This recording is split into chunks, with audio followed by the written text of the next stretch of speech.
All right, guys, and now joining us live for After the Dead is the director of this episode, the executive producer, and the VFX guru, Greg Nicotero. Greg, thank you so much for being a part of the show tonight. My pleasure. Thanks for having me. And before we jump in, I have to congratulate you. You got a shout out at the Oscars. Your guys took home the Oscar for Suicide Squad. That is amazing. Congratulations. Thank you very much. It's something that we're really, really proud of. That was this is what I did on my summer vacation on hiatus of Walking Dead, designed and facilitated the Killer Croc makeup. So it was a really proud moment for everybody here.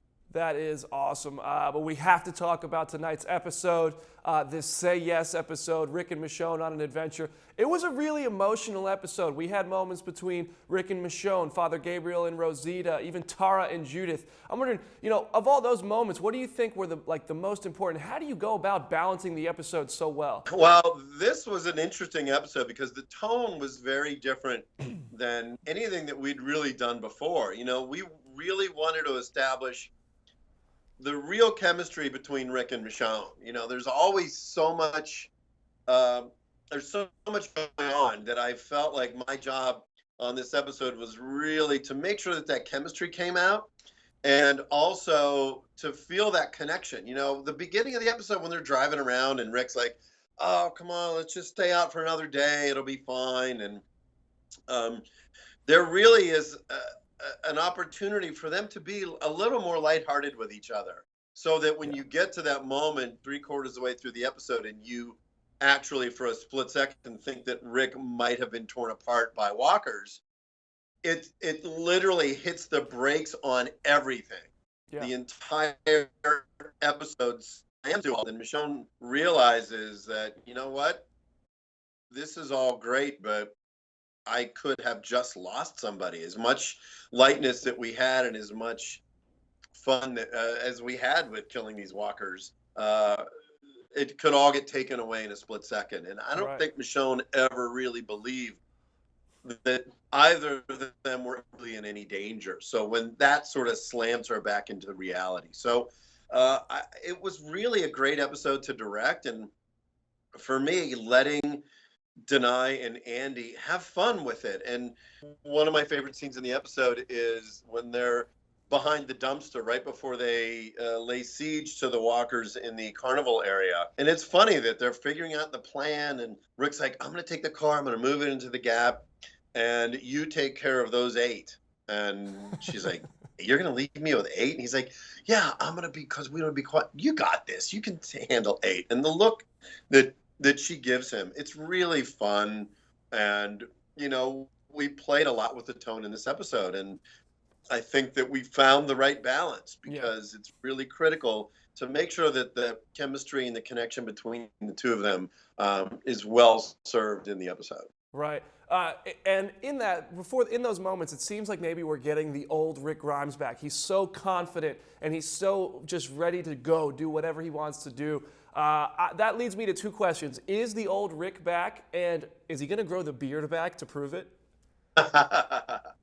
I'll have to ask Andy the question, because I know that he loves the beard. But yeah, I think the old Rick is back. I think Rick is done taking grief from Negan, and the fact that we're now at this great point where everybody's been activated. Rosita's obviously been activated. Even Tara's sort of having that bit of conscience in terms of should she tell Rick about Oceanside or not. There's a lot of momentum in this episode that's propelling us forward. Right. Now, I know when you direct these episodes, you take a lot of pride in the visual effects and the stunt work, and there was 2 instances in this episode. One was the soldier with the boot and then the body, which reminded me all the way back to season 2 with the Well Walker. And then there was the falling through the ceiling with Rick and Michonne. I wonder, was anything, did anything really stand out in making those? Did you do anything specifically that you're proud of that you want to share?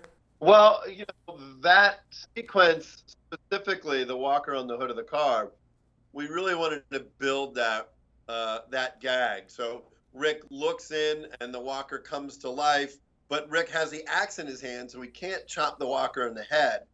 So he's got to pull it out. So he walks over, grabs the ankle, and we had a fake leg with a bunch of fake meat on the end. So he pulls the shoe off. and then looks at Michonne like while she's over there killing walkers, kind of like, ugh, what's going on? And then grabs the walker at the waist, pulls it in half, and you can see all the intestines sort of spread out over the hood of the car. So I really like the idea that we had an unexpected moment after another unexpected moment. And then it punctuates that entire scene with that really funny moment where Rick's in the car going, yeah, I think we overshot it a little bit. And all the walkers are surrounding the car. Listen, even the sequence with Rosita, when the female walker comes out of the doorway, and we pan all the way up, you see her rotted feet. You go all the way to her face. She had earrings on. She had a necklace, and the gag, as written in the script, was her neck was really distended. So we put a blood bladder and a pus bladder, so that when Rosita slashed, we pumped blood and yellow goo out of the neck, because we wanted it to look like that there was this horrible pus-filled sack. So that was another gag that we were really happy with. Yeah, when you say it that way, it somehow gets even more gross than when you watch it the first time, but that's exactly what you're going for, so kudos. But I know the internet right now is already going crazy because some of those walkers had their hands tied. Naturally, anytime we see some sort of new walker, people are like, is this the Whisperers? So I'm going to just put it out there. Was this the Whisperers? Was this a tease of this new group that people know from the comics? Well, I think it's safe for us to say that there are a lot of people that have been taken prisoner throughout the apocalypse, and this particular place, I think that it was taken much earlier in the apocalypse. So a lot of the walkers and a lot of the zombies have been there for quite a while. Right, right. All right, and now I got a couple more for you before I let you go. My big question watching this, as a fan, I'm wondering, why is Rick handing over these guns? He got 63 guns. He goes to Jadis and he hands them right over. Why not just use those guns himself with the Hilltop and Kingdom and say, we have a shot now, let's just go take shots because we have all these guns. Why hand them over? Well, it's not just the guns, but they need people. The reason that Rick smiled at the end of episode 9 was he saw soldiers. He's recruiting an army.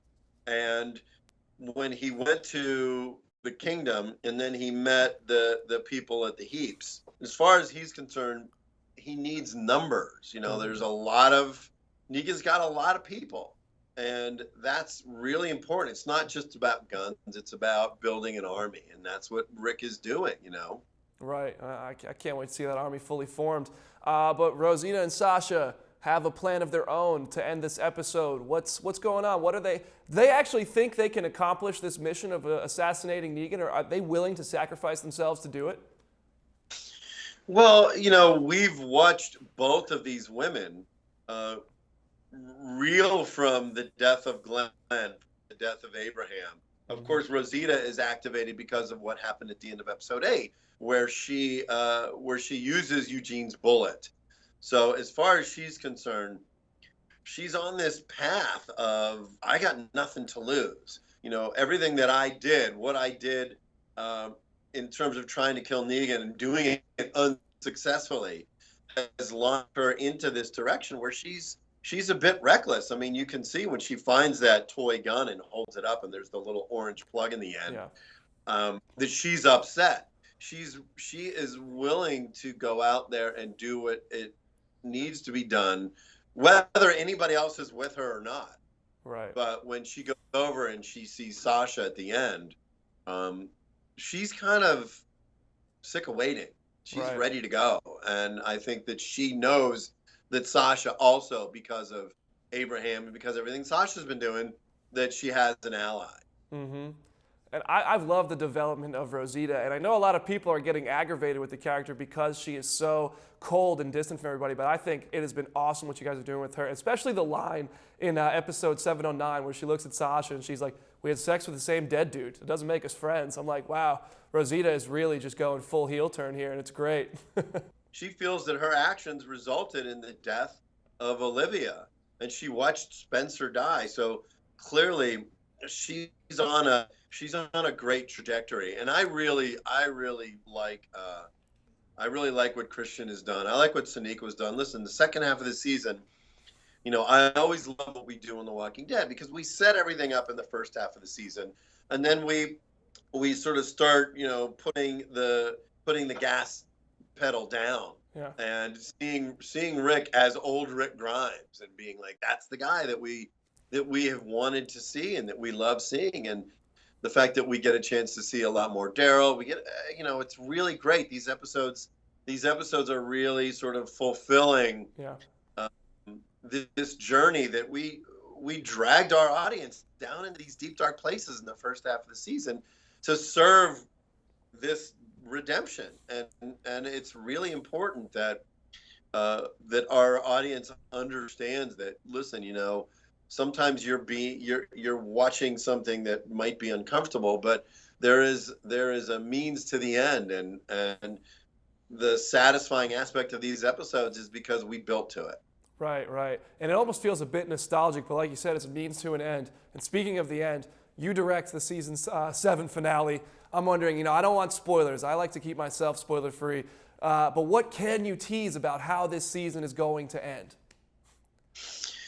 Well, I think our momentum continues forward, and seeing where we are now, and these various groups of people, it really builds to a very different finale that we've done in the past, and it was a blast to shoot, and we all went on pure adrenaline and pure instinct, and it was really, really a great experience. I mean, this episode 712 was a great experience too, because I really felt like I had a great chance to allow Denai and Andy to play with their characters a little bit. And there were certain takes where we went really big and really over the top, and then we sort of dialed it in as we went. Yeah, and I love when he hands her the chili fries and he's just like, come on, go ahead. I was like, this is awesome. That's my 16 candles scene. I literally set the shots to mirror the end sequence in 16 Candles. Just even the way they're sitting and facing each other. I just really, really love that you see them smile and you see them laugh.